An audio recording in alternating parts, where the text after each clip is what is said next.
আল্লাহ পাক কি কোরআন আমাদের শিখালেন, কোন কোরআন আমাদের শিখিয়েছেন, সেই কোরআনের পরিচিতি আপনাদের সামনে আমি তুলে ধরতেছি। আমি নিজে না, এবার কোরআন তার পরিচয় নিজেই দেবে। কেউ যদি কোরআনের কাছে জিজ্ঞাসা করে, কোরআন তুমি কোথা থেকে নাজিল হয়েছ, কে তোমাকে নাজিল করেছে, এই প্রশ্ন যদি কেউ কোরআনের কাছে করে, কোরআন নিজেই তার জবাব দিতে পারে কিনা? কোরআন নিজেই বলে তানজিলাম মিম্মান খালাকাল আরদা ওয়াস সামাওয়াতিল উলা। এই কোরআন নাজিল করেছেন তিনি, যিনি ওই সুউচ্চ আকাশ আর জমিনকে যিনি সৃষ্টি করেছেন, সেই আল্লাহ আমারে নাজিল করেছেন। কোরআনের কাছে কেউ যদি প্রশ্ন করে, ও কোরআন এই পৃথিবীতে নাজিল হওয়ার আগে তুমি কোথায় ছিলে, কেউ যদি প্রশ্ন করে, কোরআনে কারীম নিজে নিজের পরিচয় শোনায়, আমি কোথায় ছিলাম শোনো। বাল হুয়া কুরআনুম মাজিদুন ফি লাউহিম মাহফুজ। বরং এই কিতাব অতীব মর্যাদা সম্পন্ন সুরক্ষিত ফলকে লিপিবদ্ধ ছিল, আমি ছিলাম লোহে মাহফুজে, সেখান থেকে এসেছি। যদি কেউ প্রশ্ন করে, কোরআন কি কোরআন তুমি কার উপরে অবতীর্ণ হয়েছ, জবাব কোরআন নিজেই দেয়, ওয়া আমিনু বিমা নুজিলা আলা মুহাম্মাদ ওয়া হুয়াল হাক্কু মির রাব্বিহিম। ঈমান আনো সেই জিনিসের উপরে যেটা মুহাম্মদ সাল্লাল্লাহু আলাইহি ওয়াসাল্লামের উপর অবতীর্ণ হয়েছে। আবার অন্য আয়াতেও জবাব পাওয়া যায়, তাবারাকাল্লাযী নাযালাল ফুরকানা আলা আবদিহি লিয়াকুনা লিল আলামিনা নাযীরা। অতীব বরকতপূর্ণ মহান সত্তা সেই আল্লাহ রাব্বুল আলামিন, যিনি তার বান্দার পরে ফুরকান অবতীর্ণ করেছেন। সুবহানাল্লাহ বিহামদি। কোরআনের নাম আমি বলেছিলাম শুধু কোরআন নয়, অনেক নাম আছে। কোরআনের আরেক নাম ফুরকান। কোরআনের আরেক নাম কি? আল ফারকু বাইনাল হাক্কি ওয়াল বাতিল। কোরআন হচ্ছে সেই মহাসত্য যা মিথ্যা এবং সত্যের মধ্যে পার্থক্য সূচিত করে, মঙ্গল এবং অমঙ্গলের মধ্যে পার্থক্য সৃষ্টি করে, যা সত্য এবং মিথ্যার মধ্যে তাফরিকা সৃষ্টি করে, সত্যকে মানুষকে বুঝিয়ে দেয়। তার নাম হচ্ছে ফুরকান। এবার যদি প্রশ্ন করা হয়, ও কোরআন বুঝলাম তুমি লোহে মাহফুজে ছিলে, বুঝলাম তুমি নবীজির উপরে নাজিল হয়েছো, এবার বলো তুমি কোন মাসে নাজিল হয়েছো, তুমি তো আসছিলা প্রথম কোন মাসে নাজিল হয়েছো।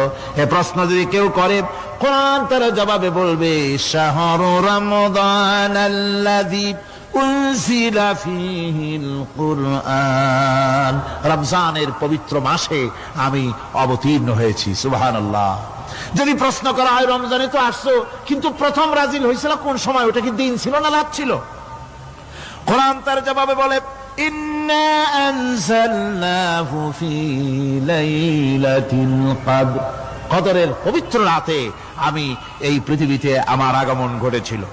যদি প্রশ্ন করা হয়, বুঝলাম সবই, কেন নাজিল হয়েছে তুমি, এই পৃথিবীতে তোমার আসার উদ্দেশ্য কি, মূল কাজটা কি, এই প্রশ্ন যদি করা হয়, কোরআনে কারীম তার জবাবে বলে, শোনো কেন এসেছি।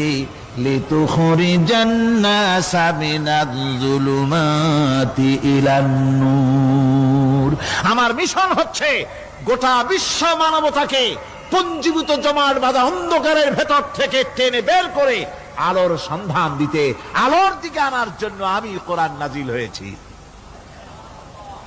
গোটা পৃথিবীর মানুষ আছে অন্ধকারের ভিতরে। কিসের মধ্যে? অন্ধকার কি? অন্ধকার হচ্ছে পুঁজিবাদ, অন্ধকার সমাজতন্ত্র, অন্ধকার ধর্ম নিরপেক্ষতাবাদ, অন্ধকার জাতীয়তাবাদ। মানুষের তৈরি করা যত মতবাদ সব কি? জোরে কোন, সবগুলি কি? অন্ধকার। মানুষগুলিকে টেনে আনবে কোরআন কিসের দিকে? আলোর দিকে।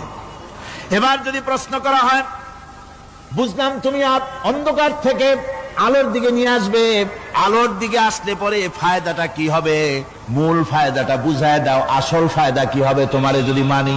কোরআন তার জবাব দেয়, নিজের পরিচয় নিজে তুলে ধরে, ফামান তাবিআ হুদায়া ফালা খাউফুন আলাইহিম ওয়ালা হুম ইয়াহজানুন।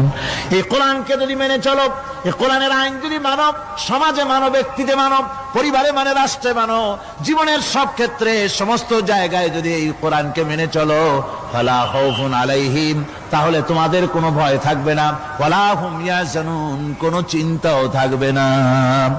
কিসের ভয় থাকবে না?